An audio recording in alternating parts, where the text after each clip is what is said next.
तुभ्यां नमः सकलमङ्गलकारकाय। तुभ्यां नमः सकलनिवृत्तिदायकाय। तुभ्यां नमः सकलकर्म विनाशकाय। तुभ्यां नमः सकलतत्त्व निरूपकाय।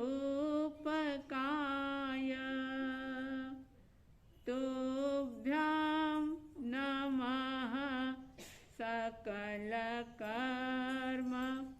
विनाशकाय।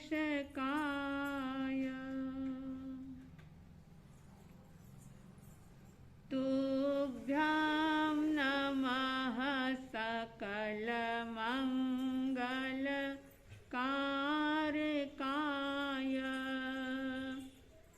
तुभ्यां नमः सकलनिवृत्तिदायकाय।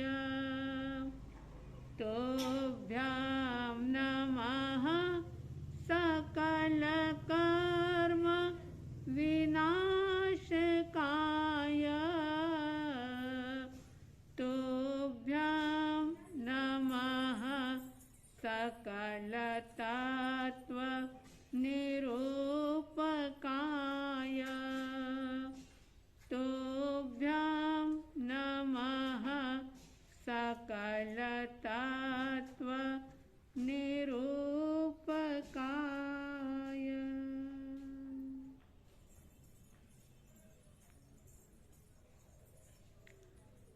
श्रद्धालु जिज्ञासु श्रोताओं,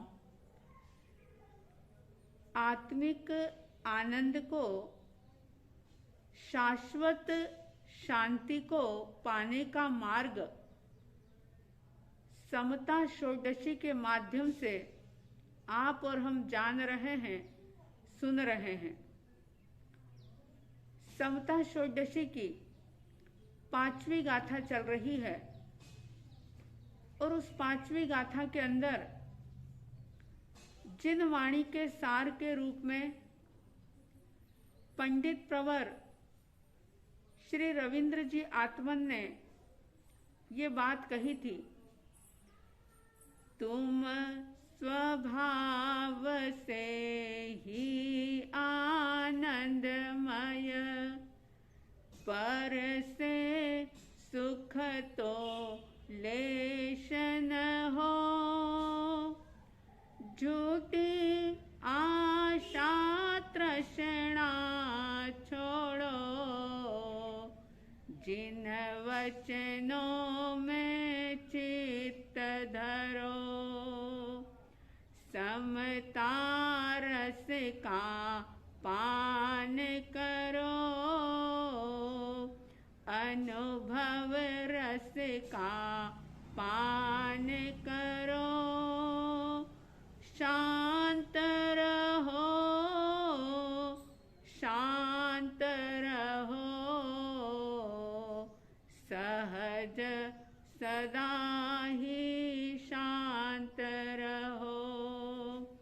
शांत रहो, शांत रहो, सहज सदा ही शांत रहो। समता षोडशी, इसके जो भाव हैं, जो संदेश है, वो तो जिनवाणी का ही है, लेकिन उसी जिनवाणी को सहज और सरल शब्दों में गूंथ दिया है पंडित प्रवर श्री रविंद्र जी आत्मन ने। इसके अंदर जैसा कि ज्ञानियों ने बताया कि हे आत्मन, तू स्वयं आनंदमय है। तेरा आनंद, तेरी शांति, तेरी खुशी, तेरी प्रसन्नता तुझसे अलग कभी हो ही नहीं सकती, क्योंकि ये आत्मा का सहज गुण है। और गुण जो होता है वो कभी भी गुणी से जुदा नहीं होता।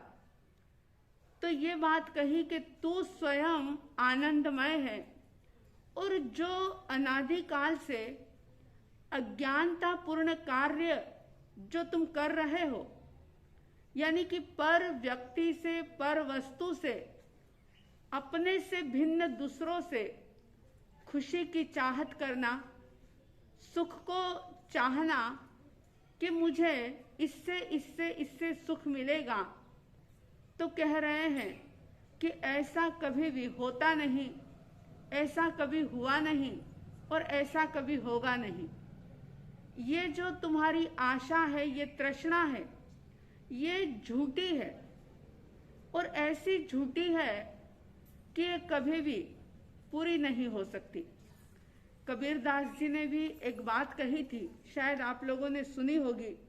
उन्होंने कहा था कि माया मुई न मन मुआ, माया मुई न मन मुआ, मर मर गया शरीर। कि माया मुई न मन मुआ, मर मर गया शरीर, आशा तृष्णा ना मुई, कह गए दास कबीर। कि आशा तृष्णा ना मुई, कह गए दास कबीर। मन मर जाता है, माया भी समाप्त हो जाती है, और ये शरीर भी हर जन्म में खत्म हो जाता है। लेकिन आशा और तृष्णा जो कि बिल्कुल झूठी है, वो हमेशा ही इंसान के साथ चलती रहती है, कभी पूरी नहीं होती। एक बार एक मछुआरा, जिसका पेशा ही था मछलियां पकड़ना, बेचना और अपनी आजीविका चलाना, समंदर के किनारे जाता है वो, और समंदर के किनारे जाकर के उसने अपना मछली पकड़ने का जाल फैलाया, जैसा कि रोज का ही उसका कार्य था। जैसे ही उसने जाल फेंका तो उस जाल के अंदर वैसे तो सैकड़ों मछलियां आ गई, लेकिन मछुआरा देखता है कि एक बिल्कुल ही अद्भुत मछली जो आज तक कभी देखी नहीं, बड़ी ही सुंदर चमकीला जिसका शरीर था, और बड़ी ही खूबसूरत मछली उसकी जाल के अंदर आती है। और जैसे ही मछुआरे के जाल में वो खूबसूरत मछली आई, मछुआरा देखता ही रह गया। और कुछ ही क्षणों के बाद वो मछली इंसान की भाषा में मछुआरे से कहती है कि तुम मुझे छोड़ दो, और अगर तुम मुझे छोड़ दोगे तो मैं तुम्हें मन इच्छित वरदान दे दूंगी। मछुआरे को पहले तो भरोसा नहीं हुआ, लेकिन जब उस मछली ने मनुष्य की भाषा में 2-3 बार उसे आश्वासन दिया, तो मछुआरे ने सोचा कि चलो देख लेता हूं एक बार, और उसने उस मछली को छोड़ दिया। जैसे ही मछली को छोड़ा, अपने वचन के अनुसार, अपने वादे के अनुसार, मछली उस मछुआरे से कहती है कि बोलो क्या चाहते हो, जो तुम चाहोगे, जो तुम मांगोगे, वो मैं तुम्हें दे दूंगी। मछुआरे ने कहा कि देखो, मैं बहुत छोटे से कच्चे घर में रहता हूं, ना तो बराबर फर्श है, ना पक्की दीवारें हैं, बारिश में भी कई बार बरसात का पानी मेरे घर में आता है, और मैं बड़ा परेशान हूं। मैं ये चाहता हूं कि मुझे एक अच्छा आलीशान बंगला मिल जाए। इंसान के मन की, यानी उसकी आशा और तृष्णा जो एक्चुअल झूठी होती है, लेकिन फिर भी वो कैसे इंसान का पीछा करती है, आप इस बात से बहुत अच्छे तरीके से समझ पाएंगे। और अभी मछुआरे ने कहा कि मुझे एक अच्छा बंगला मिल जाए जिसमें सारी आधुनिक सुख सुविधाएं हो, सुविधाओं से संपन्न हो, ऐसा मुझे आलीशान बहुत बड़ा बंगला, महल नुमा बंगला मुझे मिल जाए। और बस कहने की देर थी कि मछुआरा देखता है कि बंगला जो था वो उसके सामने प्रस्तुत हो गया। थोड़ी देर के बाद फिर मछुआरा कहता है कि बंगला देकर के मुझ पर बहुत उपकार किया, अब ऐसा करो कि फल फ्रूट जो हैं वो बहुत महंगे हैं और मैं इतनी महंगाई में ये सारे अच्छे अच्छे फल फ्रूट खरीद नहीं पाता, इसलिए ऐसा करो कि मेरे बंगले के आसपास सैकड़ों देशी विदेशी फलों के वृक्ष लगा दो ताकि मैं अच्छे से फल खा सकूं, अपने परिवार को खिला सकूं। और मछली ने उसकी वो इच्छा भी पूरी कर दी। लेकिन इंसान की इच्छा कभी रुकती नहीं और इसीलिए कहा कि जैसे आकाश का ओर छोर नहीं होता, इंसान के भीतर की आशाएं भी कभी खत्म नहीं होती। अगर आशाओं पर कंट्रोल कर ले, ज्ञान के साथ अगर भीतर में संतोष धारण कर ले, सेटिस्फेक्शन अपना ले, तो व्यक्ति प्रसन्न रह सकता है। वरना वो सुख सुविधाओं के बीच में रह करके भी दुखी रहेगा, परेशान रहेगा। अब थोड़ा समय बीता और देखिए द्रौपदी के चीर की तरह किस प्रकार से इंसान के मन में आशा और तृष्णा बढ़ती चली जाती है। वो मछुआरा उस मछली से कहता है कि तुमने मुझे बंगला दे दिया, मेरे मनपसंद सारे फल के बाग मेरे कोठी के आसपास लगा दिए, अब ऐसा करो, मेरी एक चाहत है, मेरी एक इच्छा है, उसे तुम पूरी कर दो। मछली ने पूछा क्या? तो वो कहता है कि मैं चाहता हूं कि जो सूर्य, चंद्र, ग्रह, नक्षत्र, तारे हैं, इन पर मेरा कंट्रोल हो, मेरा अनुशासन हो।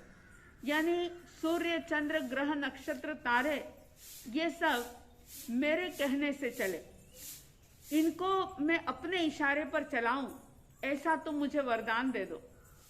मछली ने कहा कि ये कभी भी हो नहीं सकता, ये कभी भी संभव नहीं है और ऐसा तुम कभी कर नहीं पाओगे।